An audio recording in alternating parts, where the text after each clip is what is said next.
Anong feeling mo nung una mong nakita si Ate Malor? Masaya. Kasi magiging mama na ako. Ikaw pa. Natatandaan ko pa nga nung pinanganak yan eh. Dahil sumigaw si Mangko na lumabas na si Malor. Pati yung kalbo na nanduro na natutulog sa may pabilyon ng hospital. Nahulog. Sa sobrang excitement. Kumusta si Ate Malor bilang unang apo? Napakaswerte niya. Sa side ko, napakaswerte niya kasi siya yung panganay na apo. So, lahat ng atensyon sa pamilya, nasa kanya.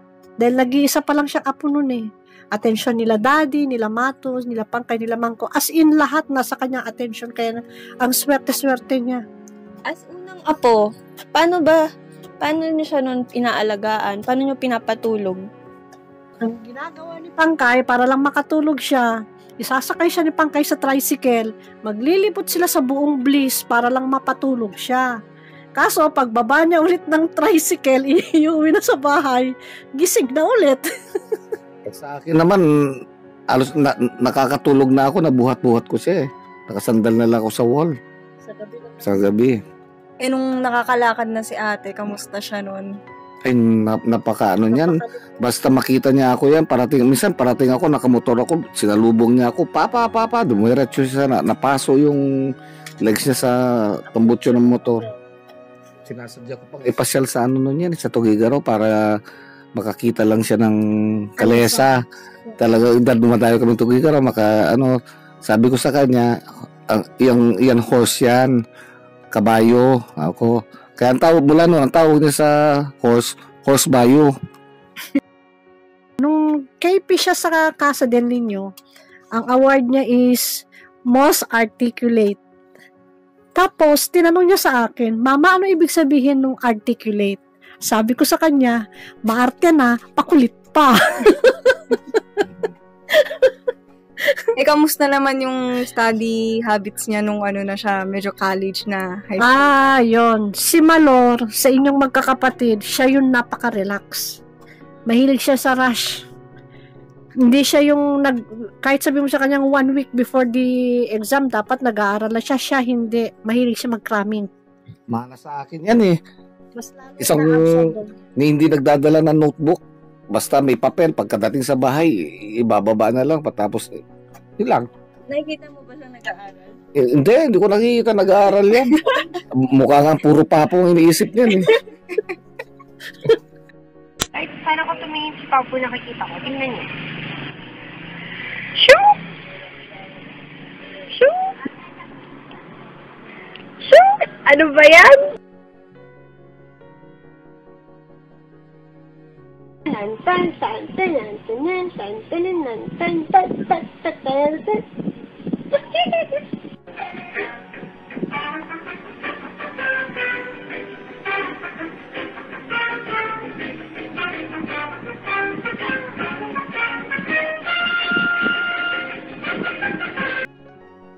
Isa pang naalala ko noon nung college days naman ni Ate Malor. At saka college days ko, naabutan ko kasi na college si ate, di ba? Fourth year siya, first year. Fourth year siya, first year college naman ako. Meron yung dati, board kami. May weekend noon na board kaming dalawa. Gusto namin pumunta dito sa SM. Kaso di namin alam ano kaya magandang isusuot namin. So, nag-trip kami dalawa ni Ate Malor. Binigyan niya ako nung pinahiram niya sa akin yung scrub suit niya. Pumunta kami sa mall na naka-scrub suit. Dahil tinatamad kami pumorma kung anong damit namin. Pati ako nadamay. Tapos, na-realize ko nung nasa mall kami, mukha kaming mga yaya. kasi pareho kaming naka-scrub suit na pink, na solid color. Kung hindi kami mukhang yaya, mukha kaming yung nagmamasahe sa mall.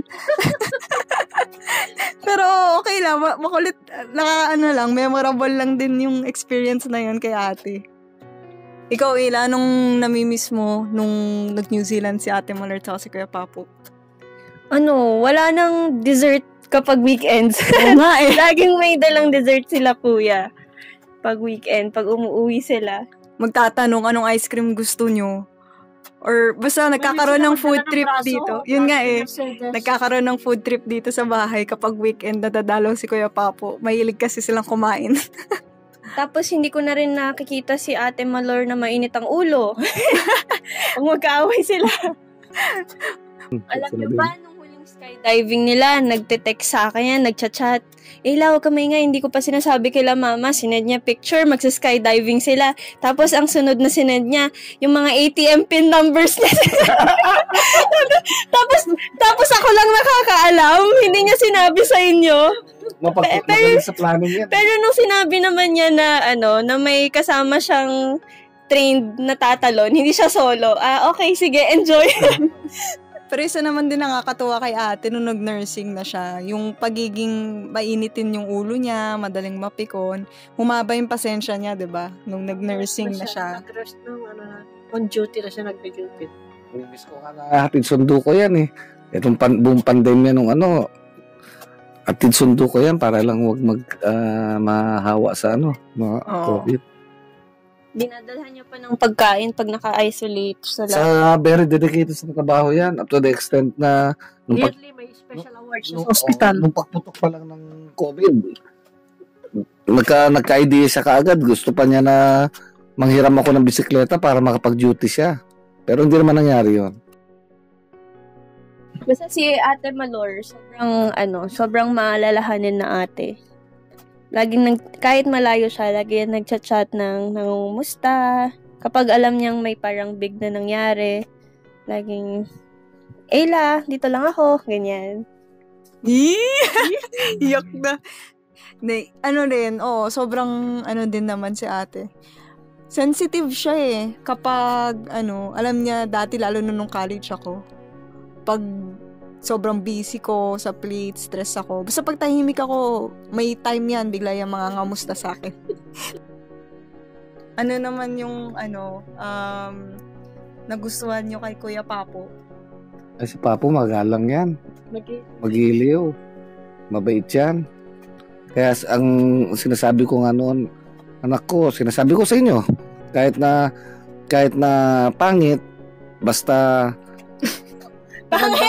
basta magandang ugali, mamahalin ka niyan. Yun ang sinasabi ko sa inyo. Hindi ko naman sinasabi pangit si Papo.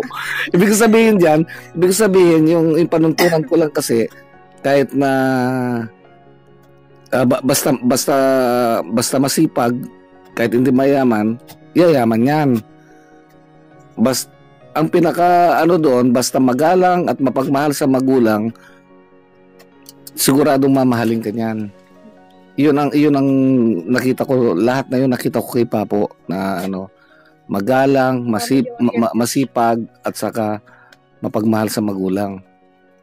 Pero may meron kang ginawang memorable kay Papo. Oo. Hindi niya yung makakalimutan.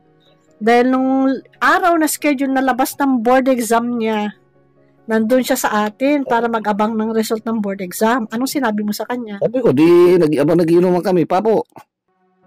Pag hindi ka pumasa ng board exam, huwag ka na magpapakita dito. Yun lang, pang-encourage ko lang sa kanya para mag-shot. Nag-shot, nalasing. Pagdating nung araw nung lumabas, gabi na lumabas ang result ng board exam, tulog na tulog siya, tinatawagan namin para i-congratulate. Wala. Kaya kami ang magulang na lang yung tinawagan namin. Nung lumapit sa'yo si Kuya Papo na nun, para hingin yung kamay ni Ate Malor, anong naramdaman nyo nun at saka naisip nyo nun? Natakot ako noon baka maputol yung kamay ng anak ko dahil hihingin yung kamay eh. Joke lang, kidding aside, natuwa ako saka pabor naman talaga ako kay Papo ever since naman. Ikaw ano namang naramdaman mo na naisip mo nung nagpapaalam na si Kuya Papo? Masaya ako. Kasi malapit na kami magkaapo. Ako agad.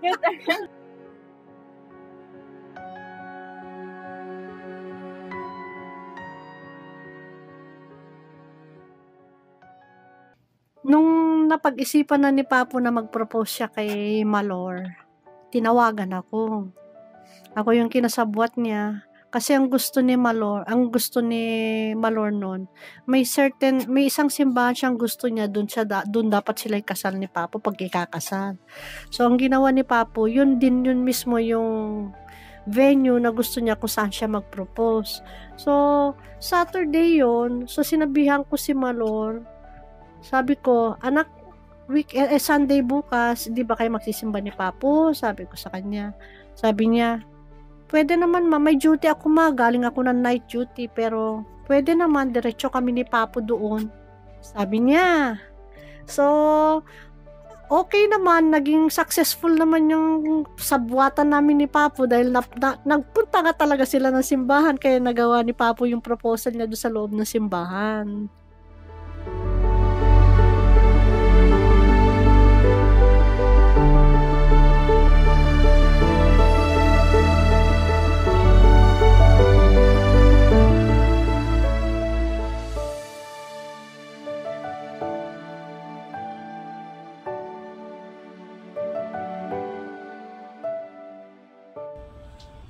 Hi Ate Malor and Kuya Papo! Congratulations sa inyo! Sana nagustuhan niyo yung video na to and sana napaiyak ang tao kayo, which is yun yung goal ng video na to. And syempre congratulations ulit sa inyo! Love you both and miss na kayo ni Sophie! Congrats! Hi Kuya Papo, Ate Malor! Congratulations and always remember that I'll always be here for you. And Kuya Papo, welcome to the family! Hi, Kuya Papo and Ate Malor. Congratulations, my blessings and best wishes to both of you. Bigyan niyo ako na po, ha. Hello mga anak ko. At last, kasal na kayo. Ito na ang umpisa ng lifetime journey nyo bilang mag-asawa. Love each other unconditionally. Maging mapagpasensya at maunawain sa isa't isa. Kung may problema kayo, pag-usapan nyo ito ng mahinahon. Make your home the safest place for each other, whatever it takes. Congratulations! Happy married life!